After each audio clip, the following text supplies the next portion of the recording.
The 6-month winter held everything living in an iron grip. Frost bit at the ears, and the wind howled across the empty fields. It carried tiny shards of ice that stabbed into exposed skin like 1,000 needles. Eliza, huddled beneath a sprawling oak tree, felt the cold pierce her thin dress and claw at her very bones. Every breath was sharp, and her lungs burned with a living fire. Her hands, rough and cracked, clutched desperately at her belly, trying to warm the tiny life growing within her womb. A child. Another child her husband John did not want. Her own husband. The man who had promised love and care had given her only pain and humiliation. When he learned of the new pregnancy, his face contorted into a grimace of disgust. Another mouth to feed, another brat to watch, he hissed. His voice, usually gentle for neighbors and friends, became razor sharp within the four walls of their home. Get out! I don't want to see you here, or that bastard! The last words were a blow that dropped her to her knees. It wasn't a plea, but an order. And then, a hard shove that thrust her outside, straight into the embrace of the freezing night. She heard the slam of the door, then the turning of the key. That sound, sharp and final, pierced her like a dagger. She didn't know where to go. Her parents had died years ago, and her only sister lived on the other side of the state, with no means for travel. She was completely alone. Alone with a child beneath her heart and a growing fear in her chest. Hungry, chilled, and penniless. Every step was a struggle, and the weight of her belly made it hard for her to walk. She collapsed under the oak, where the leaves, though covered in snow, seemed to offer a bit of shelter. Tears froze on her cheeks, leaving icy streaks. She heard the wind's howl, which seemed to mock her hopeless situation. She felt her body grow numb, her strength abandoning her. She began to lose hope that anyone would find her, that anyone would care. There was nothing left in her eyes but terror and quiet, resigned despair. Her clothes, once neat, were now torn and dirty. Her boots, leaky and soaked, offered no protection from the biting cold. Every whisper, every rustle, made her jump, expecting the worst. Could John be looking for her? No, John was sleeping soundly in a warm bed, far from her troubles. She was merely a burden to him, an ungrateful weight. Suddenly, in the distance, she heard a different sound, the steady, rhythmic hum of an engine, closer and closer. With effort, she lifted her head. Her eyes, blurred with tears, could barely see. Headlights cut through the darkness, momentarily blinding her. The vehicle slowed, then stopped right next to her. Eliza's heart pounded wildly. Was it John? Had he come to finish her off? Fear paralyzed her completely. The car door opened, and a man stepped out, tall, elegantly dressed, with a face full of concern. It wasn't John. His voice was calm but firm, and his eyes, though serious, seemed to radiate warmth. "For heaven's sake, woman, what are you doing out here in this weather?" he asked. His words, though full of surprise, were not accusatory. He came closer, and Eliza, though still terrified, felt a strange pang of hope. The man, a doctor by profession, Dr. Adam Miller, was returning from an urgent call. Seeing the huddled figure, he could not drive by indifferently. His sensitive surgeon's heart, which had witnessed many human tragedies, immediately recognized her posture as one of extreme exhaustion and pain. "I'm pregnant. He threw me out," Eliza whispered. Her voice was barely an audible breath. Shame and humiliation burned inside her. She was afraid this stranger would think she was crazy, a liar. Adam Miller asked no more questions. He simply opened the back car door and, with a gentle yet firm movement, helped her inside. He could feel her trembling. Her body was ice cold, and her hands were rough and cracked. The smell of cold and dampness rose from her clothes. "We have to warm her up immediately," Adam thought, "and feed her. That child cannot suffer." After a few minutes of driving, the car stopped in front of a grand yet warmly lit residence. It was Adam Miller's villa. Never in her life had Eliza seen such splendor. Marble stairs, enormous windows through which flickering lights were visible inside. She felt even more unworthy, even more lost. "Please, follow me," Adam said, his voice gentle. He led her into the spacious hall where warmth hit her like a wave. A fireplace crackled cheerfully, and the smell of wood mingled with the delicate aroma of vanilla. He handed her a mug of hot tea with lemon, and Eliza, with trembling hands, brought it to her lips. The warmth spread down her throat, then throughout her entire body. "Please, undress. I'll prepare a hot bath for you. Then you'll eat something proper, and I'll call my housekeeper, Mrs. Helen. You will stay here with me until you recover," Adam said, with no trace of doubt in his words. He treated her with a respect and care she hadn't known for years. The warm water in the tub, scented with a delicate liquid, was like balm for her aching body. Eliza sank into it, feeling the tension leave her muscles. She washed away the dirt, the cold, and the last remnants of humiliation. She saw her reflection in the mirror, tired eyes, blue lips, but for the first time in a long time, she felt safe. The new, clean clothes she found on the chair, a soft flannel nightgown and a warm bathrobe, felt like a touch of heaven. She had never felt such softness before. When she went downstairs, the smell of roasted chicken and fresh bread hit her with unimaginable force. Mrs. Helen, an older, kind woman with warm eyes, smiled at her warmly. "Welcome, dear. Sit down, sit down.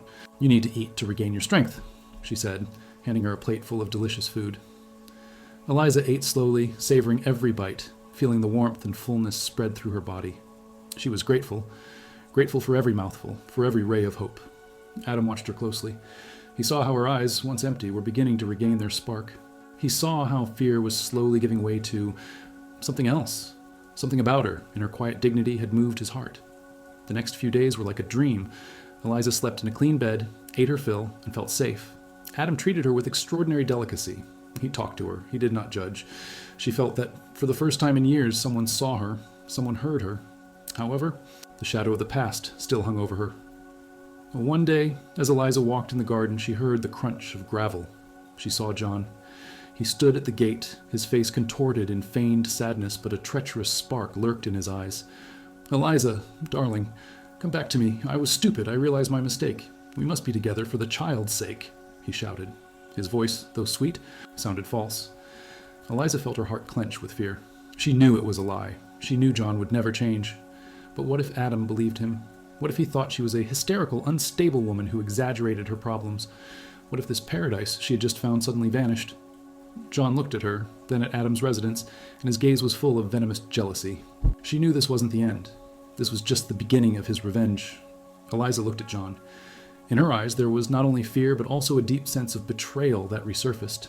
Every word John shouted, though meant to sound like a plea for reconciliation, was only more poison pouring into her barely healed wounds. She knew his remorse was fake, his concern for the child, hypocritical. She had heard that tone too many times, seen that mask John wore for the world, while at home he was a monster. She felt her hands tremble, a cold shiver running down her back, despite her warm clothes and the sun that timidly broke through the clouds that day. The air smelled of wet earth and melting snow, but for her, everything was permeated with the scent of fear.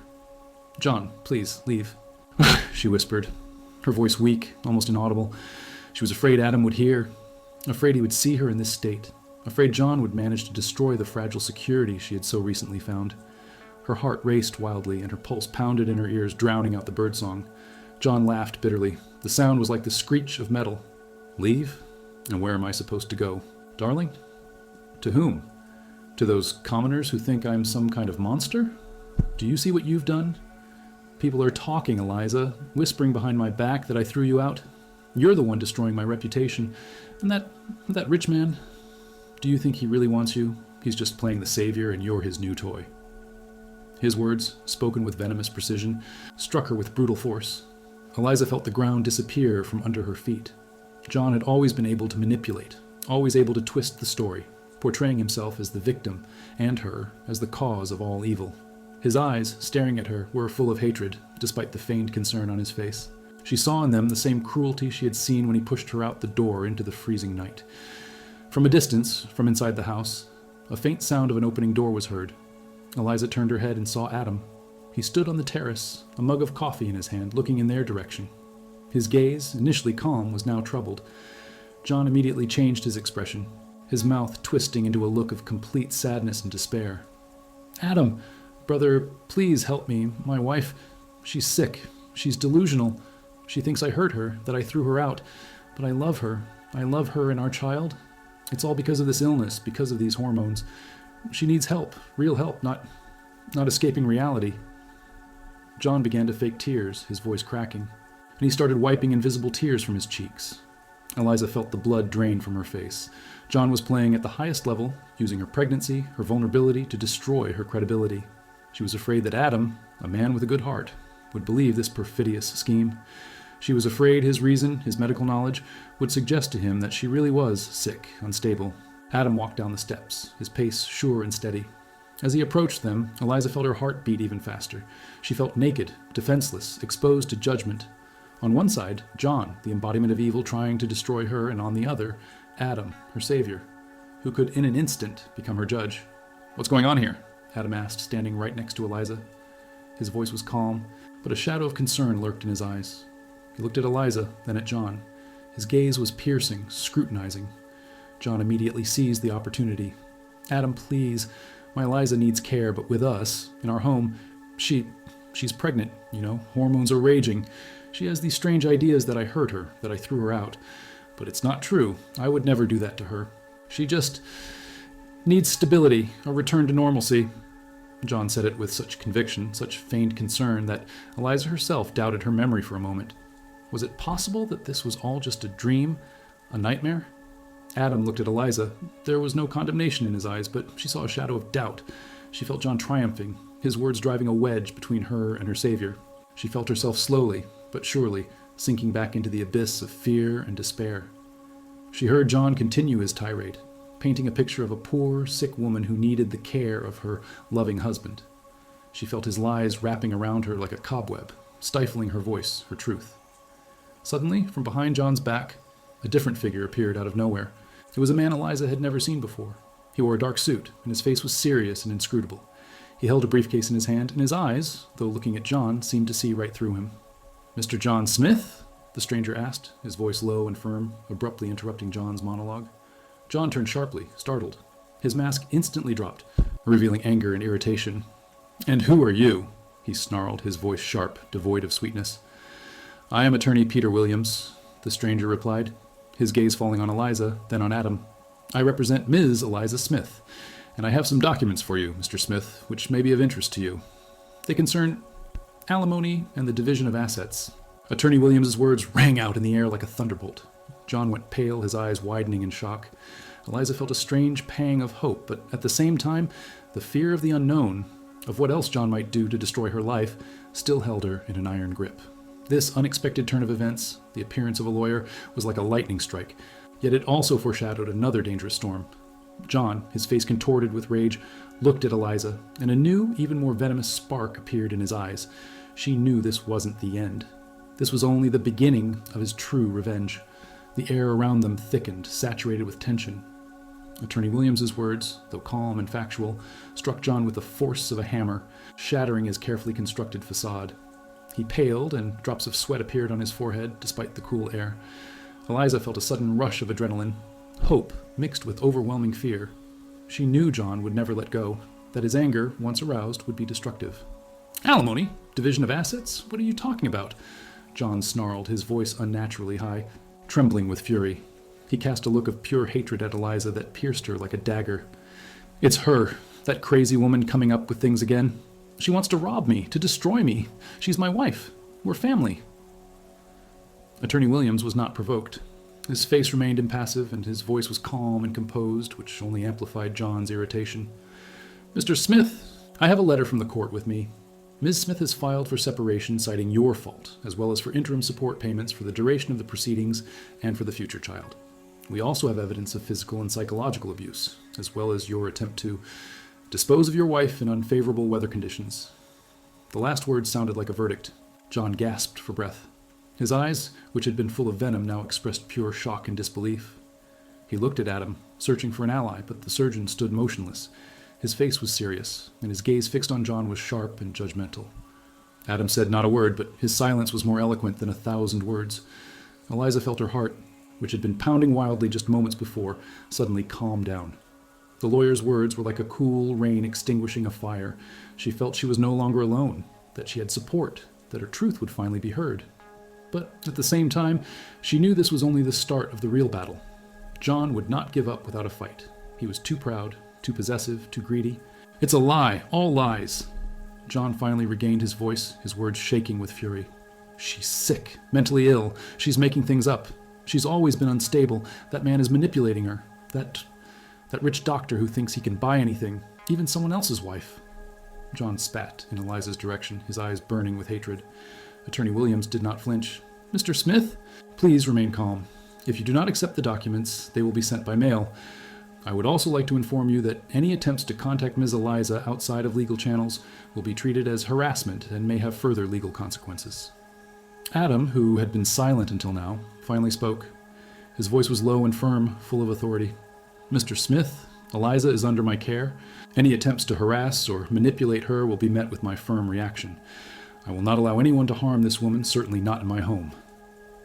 Adam's words were like steel. They were a promise of protection that wrapped around Eliza like a warm blanket. She felt the tension leave her shoulders. John fell silent, his face purple with anger. He looked at Adam, then at Attorney Williams. His eyes showed that he was calculating, searching for a way to reverse the situation. But for the first time in a long time, John Smith looked helpless. "This isn't over. You'll regret this, Eliza. You'll regret leaving me," John yelled, his voice full of hatred. He turned sharply and walked quickly towards the gate. The gravel crunched ominously beneath his boots. His steps were heavy, full of fury. Eliza heard the car door slam, and then the roar of the engine as it quickly sped away. When John disappeared from sight, Eliza felt all the tension drained from her body. Her legs gave way, and she sank onto a garden bench. She trembled, but this time not from cold or fear, but from the emotions washing over her. Adam immediately went to her, his hand resting gently on her shoulder. "Are you all right, Eliza? Are you hurt?" he asked, with genuine concern in his voice. Eliza looked up at him. Her eyes were full of tears, but this time they were tears of relief. "I'm fine, Doctor. Thank you. Thank you. And thank you, Attorney Williams." Her voice was weak, but full of sincere gratitude. Attorney Williams nodded. "It's my duty, Miss Smith. I assure you, Mr. Smith will not harass you again. We have enough evidence for the court to find him guilty." His words were like balm to her wounded soul. Adam helped her up. "Let's go inside, Eliza. You need to rest. That was a big shock for you." He led her back into the warm residence. The smell of fresh coffee and vanilla wrapped around her senses once again. Mrs. Helen, who had seen the whole incident from the window, immediately handed her a glass of warm water with honey. The following days passed in relative calm, but John's shadow still hung over Eliza. She knew his revenge was only beginning. Adam and Attorney Williams assured her of full protection, but her heart, marked by years of fear and manipulation, could not fully trust the newfound safety. She heard the crackling of the fireplace, Mrs. Helen's laughter, the gentle rustle of leaves outside the window, but she still listened for some sound that would herald the return of the nightmare. One evening, as Eliza tried to fall asleep in the soft bedding, a strange noise from the garden caught her attention. The delicate creak of the gate, barely audible and then quiet, measured footsteps on the gravel. Her heart began to pound wildly. Was it John? Had he returned to finish what he started? Fear completely paralyzed her. She got out of bed, her feet stepping quietly on the soft rug. She crept to the window and cautiously peered out. In the moonlight, beneath the oak, where she herself had recently lain cold and abandoned, stood a figure. It was a woman, huddled, her face hidden in her hands. Her quiet sobbing carried on the frosty air. Eliza felt a cold shiver run down her back. Who was this woman? And what was she doing in Adam Miller's garden in the middle of the night? And why did the sight of her give Eliza such a strange, unsettling premonition that this was only the beginning of true trouble? John's words, full of venom and the promise of revenge, still echoed in Eliza's ears, even though a few days had passed since he left. Dr. Miller's residence, although surrounding her with warmth and security, now seemed like a place where peace was only an illusion. It was a thin veneer hiding an approaching storm. Every murmur, every shadow, every quiver of the leaves outside the window triggered a wave of anxiety she had fought for years. She tried to convince herself she was safe, that Adam and Attorney Williams would take care of everything, but deep in her heart, she knew John Smith would not give up. His anger was like a poison that, once injected into the veins, contaminates the entire existence. Another night passed, restless, marked by nightmares in which John chased her again. His face was distorted in a grimace of hatred, and his words hurt her more than blows. She woke up screaming, drenched in sweat, her heart hammering like a drum. Mrs. Helen, who heard her cry, immediately appeared at the door, her face expressing concern. She sat gently on the edge of the bed, her warm hand stroking Eliza's forehead. "Easy, darling, it's just a bad dream," Mrs. Helen whispered, her voice like a soothing balm. "You are safe. No one will hurt you here." Eliza nestled into her arms, tears flowing down her cheeks. She felt ashamed for succumbing so easily to fear, but at the same time, she was grateful for this unconditional affection that she had missed so much. All her life she had been alone, fighting against adversity, and now she suddenly found herself in a place where someone cared for her, where she was surrounded by attention. This was both touching and terrifying, because she was afraid it would all disappear as suddenly as it appeared. "Thank you, Mrs. Helen," she whispered, her voice trembling. "I'm so ashamed. I'm so weak." Mrs. Helen smiled gently. "You are not weak, Eliza. You are strong for having survived so much evil. And now it's time for you to find peace. Adam is waiting for you. He made you breakfast." She got out of bed, the soft carpet under her feet, pleasant to the touch. She put on the clean, comfortable clothes that had been prepared for her. They were simple, but made of delicate fabrics that did not scratch her skin or constrict her. In the kitchen, where the scent of freshly brewed coffee and toast lingered, Adam was waiting for her. His smile was warm and inviting. "Good morning, Eliza," he said, his voice calm and soothing. "How did you sleep?" Eliza hesitated. She didn't want to worry him with her nightmares.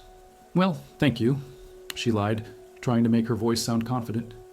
Adam looked at her keenly, his gaze seeming to read her soul. "I see, not entirely. Bad dreams? That's normal after what you've been through. But remember, you're safe. No one will hurt you here." His words echoed Mrs. Helen's, but delivered with a masculine firmness that added weight to them. Eliza felt a sudden surge of trust. Adam was like a lighthouse in the darkness for her. She sat down at the table where a delicious breakfast awaited her. Fresh rolls, homemade fruit jam, coffee with milk. She felt her stomach gently clench with hunger. She ate slowly, savoring every bite, the warmth of the food spreading through her body, bringing relief. "Attorney Williams called this morning," Adam said, breaking the silence. "John tried to contact him, threatening him. But the lawyer is tough. He told him clearly that any attempts at manipulation would have serious consequences. John has no chance, Eliza. The evidence is on our side." Adam's words, though meant to reassure her, triggered another wave of fear. John had threatened the lawyer? That only confirmed her fears. He would never give up. He was like a predator who does not release his prey. But he won't give up," she whispered, her voice full of apprehension. "He's capable of anything." Adam went to her and placed his hand on her shoulder. His touch was gentle, yet firm. "I know, Eliza, but you are not alone now. You have me. You have the attorney. You have Mrs. Helen. I won't let John hurt you. I will protect you." She saw a sincere promise in his eyes. She felt warmth spreading through her heart. This was something she had never experienced before. True protection, selfless care. She began to believe that she could be safe, that she could regain the peace she so desperately deserved. After breakfast, Adam took her to his study, where he showed her the documents Attorney Williams had collected. There were photos of her bruised body, recordings of his screams and threats, and testimony from neighbors who had heard their arguments. Seeing this evidence, Eliza felt her truth, so long hidden and suppressed, finally come to light. It was painful, but also liberating. "This is all terrifying," she said, her voice barely audible. "I know," Adam replied, his voice full of compassion. "But this is proof. This is your strength. Because of this, John will face the consequences of his actions." The afternoon passed in relative peace. Eliza read a book in Adam's library, surrounded by the scent of old paper and wood. She heard the delicate crackle of the fireplace, the rustle of pages, Mrs. Helen's quiet laughter coming from the kitchen. This was a house where peace reigned, where every sound was a melody, not a sign of danger. But even in this idyllic setting, John's shadow still hung over her. In the evening, as the sun set beyond the horizon, painting the sky orange and purple, Eliza went to her room. She felt tired, but at the same time, she was grateful for the day, for the peace that, if only for a moment, allowed her to breathe. She lay down in bed, and the soft sheets wrapped around her like a cocoon. She tried to fall asleep, but her mind was still working, analyzing every sound, every rustle. And then she heard it. The delicate creak of the gate, barely audible, and then quiet, measured footsteps on the gravel. Her heart began to pound wildly, beating against her ribs. Was it John? Had he returned to finish what he started? Fear completely paralyzed her. She got out of bed, her feet stepping quietly on the soft rug. She crept to the window and cautiously peered out. In the moonlight, beneath the oak where she herself had recently lain cold and abandoned, stood a figure. It was a woman, huddled, her face hidden in her hands. Her quiet sobbing carried on the frosty air. Eliza felt a cold shiver run down her back. Who was this woman? And what was she doing in Adam Miller's garden in the middle of the night? And why did the sight of her give Eliza such a strange, unsettling premonition that this was only the beginning of true trouble? Had John sent her to spy on her? Was this a new scheme, a new trap? Her mind began to race, and fear tightened in her throat. She knew this night would bring no peace, that this mysterious figure in the garden foretold something bad, something that would shatter her fragile world. Did this mean that John had already begun to execute his revenge, and she was only at the beginning of a true, brutal fight for her life and peace? Was this woman just a puppet in his hands, or perhaps did she carry with her a completely different, unknown kind of threat? Eliza clenched her hands, her heart pounding wildly. The chill of the night penetrated her to the core, signaling the inevitable arrival of another storm. The next morning, even before the sun fully rose, Eliza went downstairs. She couldn't sleep. The image of the huddled woman under the oak wouldn't leave her alone. She found Adam in the kitchen, already having coffee and looking over some documents. When he saw her, his face brightened with a smile, but she noticed a shadow of fatigue in his eyes. "Good morning, Eliza. Did something happen? You're up very early." Eliza walked over to the window that overlooked the oak. The woman was no longer there. "I saw someone in the garden last night." she said quietly, her voice trembling slightly. A woman. She was crying. Adam put down the documents. His face grew serious. A woman? At what time? Eliza told him everything she had seen and heard. Adam listened to her carefully, his gaze focused and thoughtful. When she finished, he stood up and walked to the window, looking towards the oak. That's strange, he said after a moment. No one should be here at this hour, especially a weeping woman. Suddenly, they heard a gentle knock at the door. Adam looked at Eliza, and a warning appeared in his eyes. Stay here, Eliza. He went to open the door. Eliza, paralyzed with fear, stood in the kitchen listening. She heard a quiet whisper, then a deeper masculine voice. It wasn't John. It was Attorney Williams. Adam invited him inside. When the attorney entered the kitchen, Eliza noticed that his face was serious and his eyes were tired. Good morning, Eliza, he said, his voice calm but clearly troubled. We need to talk. It's urgent. Adam sat next to Eliza, his hand resting gently on her shoulder, giving her a sense of support. Attorney Williams pulled some documents from his briefcase. John Smith has not been idle. He filed a motion for custody of the child. Eliza felt the blood drain from her face. Custody of the child. But he never wanted this child. He had never cared about it. But how? She whispered, her voice barely audible. He never wanted to be a father. Attorney Williams sighed. I know, Eliza, but now that he knows about your pregnancy, he's trying to exploit the situation to his advantage. He wants to discredit you, to portray you as emotionally unstable, unfit to care for a child. He claims that you're insane. The attorney's words hit her like a blow. Insane. That was exactly what she had feared. John was trying to destroy her, take everything she had, even the unborn life she carried inside her. It was cruelty she couldn't comprehend. It's a lie, she cried out, her voice full of pain and despair. He's lying. He's a monster. Adam held her tightly. Calm down, Eliza. We know it's a lie. We have proof of that. Attorney Williams nodded. Exactly, but we must be careful. John is cunning. He has already hired an attorney who specializes in these kinds of cases. He will try to undermine your credibility, use every weakness against you. Eliza felt fear tighten in her throat. This was much worse than she had imagined. John not only wanted to hurt her, but also use her unborn child as a tool for revenge. It was a cruelty she couldn't grasp. What now? She asked, her voice full of despair. Adam looked at her with determination in his eyes. We fight, Eliza. We fight for you and for your child. I won't let John hurt you. Never. Attorney Williams added, we have strong evidence of his abuse. Neighbors' testimony, photos, recordings. This all works in your favor, but we must be prepared for a long and difficult fight. John won't give up easily. Eliza looked at Adam, then at the attorney. In their eyes, she saw support and determination. She felt she was not alone, that she had people who would stand by her. But at the same time, she felt the weight of the coming battle pressing down on her harder and harder. She knew John would stop at nothing to destroy her. And then, from outside the window, they heard a gentle knock on the door. Not the main door, but the one leading straight to the garden. Adam and Attorney Williams looked at each other, troubled. Eliza felt her heart begin to race. Who could it be? Was it John? Was it the mysterious woman from the garden? Was this the beginning of another brutal game that would destroy her fragile world? Adam walked to the window and cautiously peered out. Outside, in the rain, stood the same woman Eliza had seen at night. Her face was pale and marked by fatigue, and fear and despair were painted in her eyes. The woman held a letter in her hand, which trembled in her grasp. Adam opened the door. The rain immediately rushed inside, bringing with it the cold and the smell of wet earth. Who are you? Adam asked, his voice cautious, but at the same time full of concern. The woman looked at him, then at Eliza.